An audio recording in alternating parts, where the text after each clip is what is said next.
अमित शाह ने पश्चिम बंगाल के अपने दौरे से पहले दिन तृणमूल कांग्रेस के सांसद मंत्रियों को बीजेपी में शामिल करवाकर ममता बनर्जी को झटका दिया।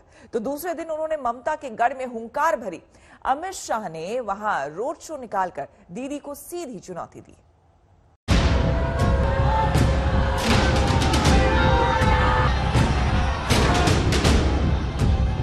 दोनों हाथ उठाइए, विजय के विश्वास की मुट्ठी दीजिए और प्रचंड आवाज से बोलिए, भारत माता की जय, भारत माता की जय, भारत माता की जय, वंदे मातरम। पश्चिम बंगाल में क्या बीजेपी प्रचंड जीत की तरफ बढ़ रही है? क्या बीजेपी धीरे धीरे अपने लक्ष्य को पाने में कामयाब होने वाली है?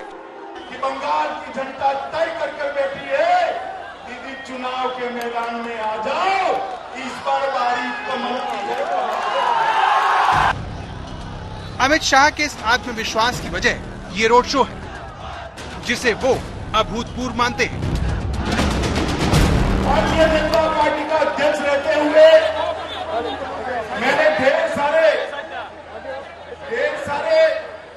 रोड शो देखे हैं, करे हैं और ढेर सारे रोड शो को आयोजित भी किया। मगर आज कहना चाहता हूं कि आज के जैसा रोड शो मैंने मेरे जीवन में नहीं देखा। ममता के गढ़ में बीजेपी शाह के शक्ति प्रदर्शन से बीजेपी के हौसले बुलंद और उसे अपनी तकदीर बदलती दिख रही है। ये परिवर्तन जो होने जा रहा है बंगाल में, ये बंगाल के विकास के लिए परिवर्तन है, बंगाल को आगे बढ़ाना।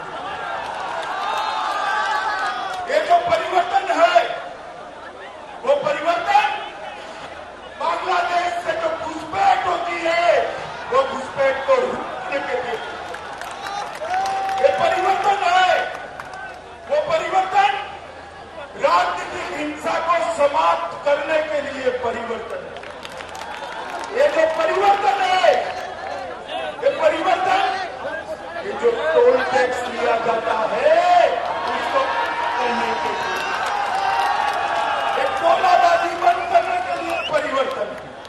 और ये परिवर्तन है बीजेपी दादागिरी समाप्त करने का।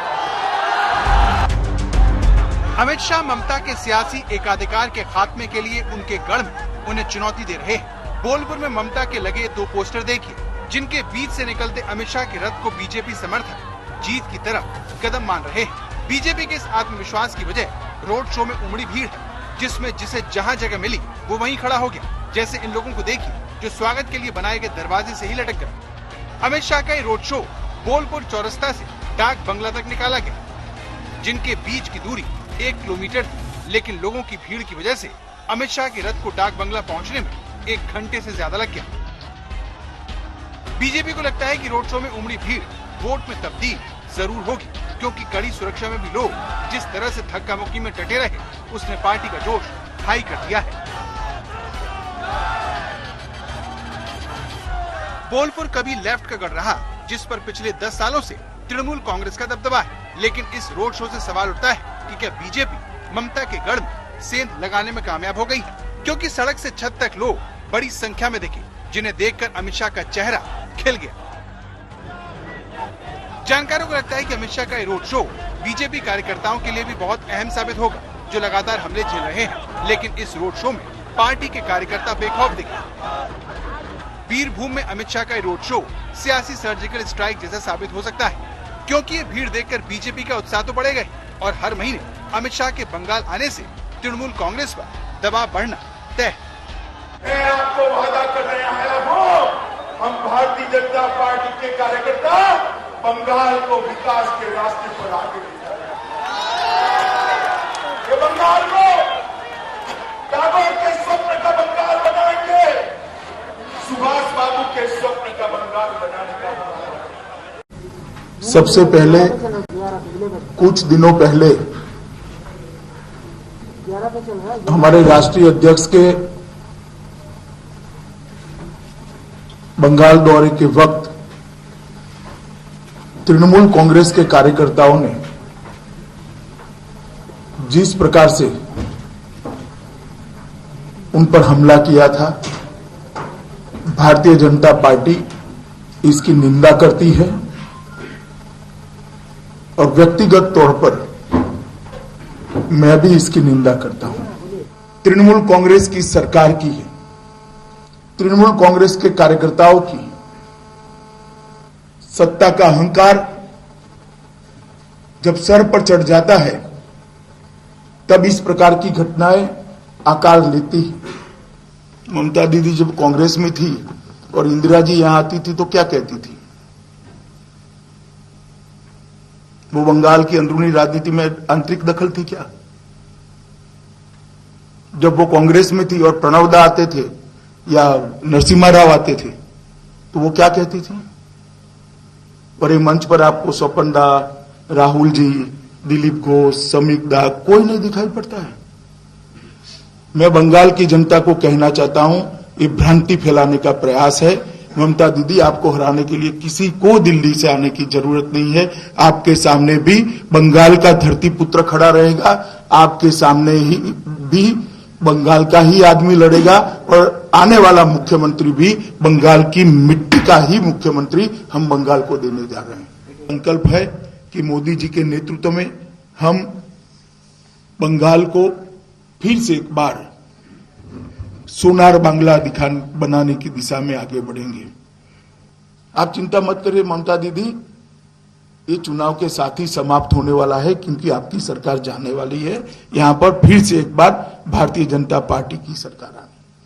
मित्रों, मां, माटी और मानुष का जो नारा लेकर निकले थे, तुष्टीकरण, तानाशाही और तोलबाजी में अटक कर रह गए। आज दूर दूर तक मां, मिट्टी और मानुष का नारा दिखाई नहीं पड़ता है। बीजेपी अग्रेसिव है तो टीएमसी डिफेंसिव मोड में नजर आ रही है। बंगाल में आगे क्या होगा? दीदी ने आगे की रणनीति क्या बनाई है? बीजेपी को काउंटर करने के लिए ममता बनर्जी की स्ट्रैटेजी क्या है? बंगाल की दीदी यानी ममता बनर्जी, सियासत की दुनिया में ऐसा नाम जिनके दिमाग और जिनकी राजनीतिक सूझबूझ गजब की है। ममता बनर्जी के राजनीतिक सफर को देखें तो वो कठिन चुनौतियों से भागती नहीं, लड़ती है। दीदी ने 34 साल से बंगाल में पैर जमाए बैठे लेफ्ट को उखाड़ फेंका था। उनके संघर्ष और सफलता की पूरी गाथा ने सबको चौंका दिया था। एक बार फिर दीदी कठिन दौर से गुजर रही है। टक्कर बड़ी है और भारतीय जनता पार्टी ने फुल प्रूफ घेराबंदी कर रखी है। चुनौती नंबर 1, एंटी इनकम्बेंसी। चुनौती नंबर 2, लचर कानून व्यवस्था। चुनौती नंबर 3, अंदरूनी उठापटक। चुनौती नंबर 4, बीजेपी का आक्रामक अंदाज। 2011 में ऐतिहासिक जीत को दीदी ने 2016 में रिपीट किया था। अब 2021 में हैट्रिक का मौका है। दीदी ने अपना गढ़ बचाने के लिए और शाह की रणनीति को काउंटर करने का पूरा प्लान बना लिया है। जनवरी से दीदी घर घर दस्तक देगी। ये जो मिदनापुर है, यहाँ नंदीग्राम का जो मूवमेंट, जहां से ममता बनर्जी का मतलब इतना सफलता मिली, वो भी मिदनापुर है। तो इसीलिए इसी मिदनापुर से ममता बनर्जी भी जनवरी महीने से जितने छोटा छोटा मतलब कर्मी सम्मेलन जिसको बांग्ला में बोलते हैं, वो वर्कर्स कॉन्फ्रेंस टाइप, और उसमें जितने डिवीजन है, जितने ब्लॉक है, वहां reach out strategy Mamata Banerjee करेंगे। बीजेपी के हर बूथ पर 11 यूथ को काउंटर करने के लिए दीदी का बड़ा अभियान शुरू होगा। ममता और उनकी पार्टी अपने काम को घर घर तक पहुंचाएगी। तो दीदी के बोले अभियान से बंगाल की जनता अपनी बात सीधे ममता दीदी तक पहुंचा सकता है। बहुत लोगों को लगता है कि दीदी के बागी बीजेपी का बेड़ा पार कर सकते हैं, लेकिन दीदी के पास बागियों को बेअसर करने का पूरा प्लान मौजूद है। एंटी इनकम्बेंसी होना ये लॉ ऑफ नेचर है। तो ममता बनर्जी अभी कोशिश करेंगे कि आम जनता, गांव का गरीब जनता और जो वर्कर्स है, उसको शुभेंदु अधिकारी से एलिनेट करे। और कैसे किया जाए, क्योंकि शुभेंदु अधिकारी भाजपा में गया, जैसे प्रणब मुखर्जी अलग दल बनाया था, किसी पार्टी में तो मर्ज नहीं किया था, उस समय कांग्रेस के खिलाफ लड़े थे, लेकिन शुभेंदु तो बीजेपी में चला गया, एक पैन इंडियन पार्टी में, और जिसका आइडियोलॉजी हिंदुत्व है। और शुभेंदु का जो कॉन्स्टिट्यूएंसी है, मतलब वो जो एरिया है, वहां अगर 8 कॉन्स्टिट्यूएंसी है जहां मुस्लिम का हाईली डोमिनेटेड है। नंदीग्राम मूवमेंट आप याद कीजिए ना, वहां कितना मुस्लिम पॉपुलेशन था। बागी से दीदी निपटेंगी, जबकि बीजेपी के हिंदुत्व कार्ड को टक्कर देने के लिए भी उपाय खोज लिया है। मौलवियों की तरफ पुजारियों को भत्ता, दुर्गा पूजा पंडालों को पैसे से मदद की, बंगाली दलित हिंदुओं की आर्थिक मदद। हर मोर्चे पर बीजेपी को काउंटर करने के लिए दीदी ने रणनीति बना ली है। यानी अगर बीजेपी तैयार है तो ममता दीदी चुनावी दंगल में अपने दांव के साथ विरोधियों को चेक करने का होमवर्क पूरा कर चुकी हैं। बीरभूम से मनोज्ञा लोईवाल के साथ आज तक ब्यूरो।